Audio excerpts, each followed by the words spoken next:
Author is funded by the Pacific Northwest Writers Association, supporting writers from pen to publication since 1955. To learn more about the PNWA and their yearly conference, please go to pnwa.org.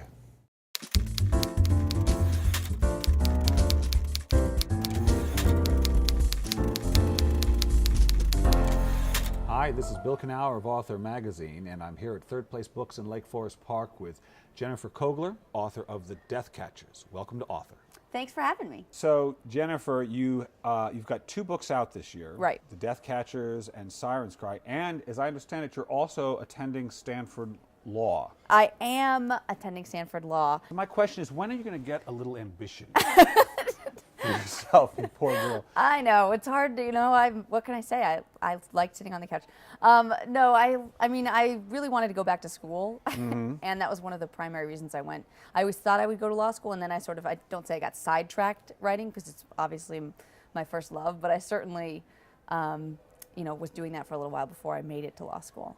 So let's back up. Yes, Let's sure. go back to even before Princeton. Sure. Was it Princeton, right? That's correct, yes. So let's go back to little Jennifer Kogler. Little Jennifer Kogler. Do you remember when the idea of story really lit up in your mind? Sure. So I think I wrote a story when I was about 8. It was my first story. My parents have kept this story, unfortunately, and it was all about this owl who couldn't sleep at night, could sleep at night and couldn't sleep during the day when all of the other owls slept, and had to go on some sort of medication to normalize himself. Medication? I don't know what was wrong with you. Why I thought yes. Can you remember, when you look at it, what it felt like to write it? Do you remember the feeling of being 8 and writing it? Absolutely. And I think I still have this feeling when I'm writing, is when I'm getting close to the end, this excitement that I'll have a finished product, and it sort of is a finished project, and it's this complete work that obviously you're going to go back and revise, but having a beginning, a middle, and an end is so key. And it's just so exciting to have actually finished something. So I still get that feeling. So let's go back a little bit to Princeton. Sure. So you're going to school there with your twin brother? With my twin brother, yes, absolutely. Is it fraternal or? Yes, fraternal, yeah. But you go to the same school? We did, and he Why? we actually like each other. Okay. Believe it or not. I mean, I can't imagine what that is, having someone that, right. There's a closeness this probably can't find in any other right.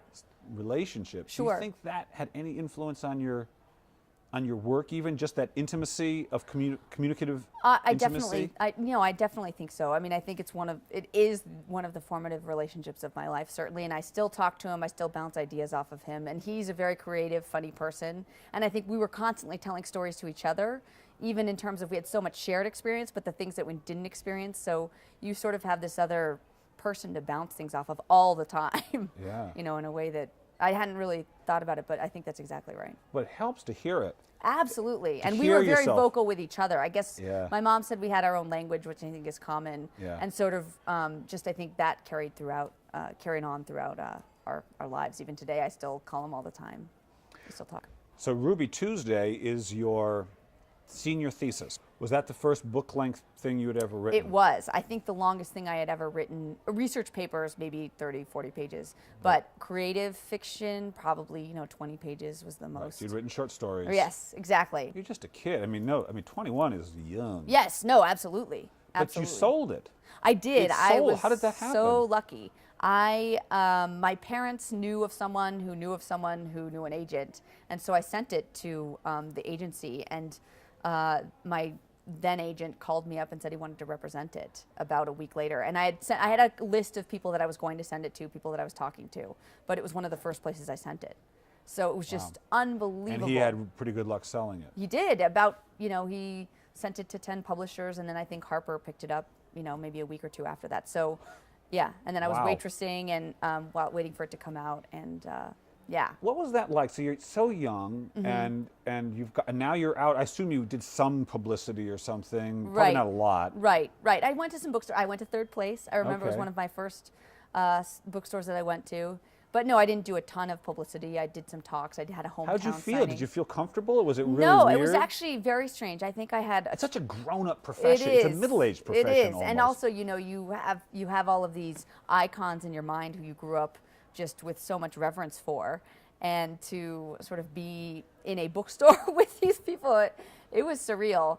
And I think I was uncomfortable calling myself a writer. Now that I've, my fourth book out, I feel like it's okay to identify myself that way. But, it's a big heady step.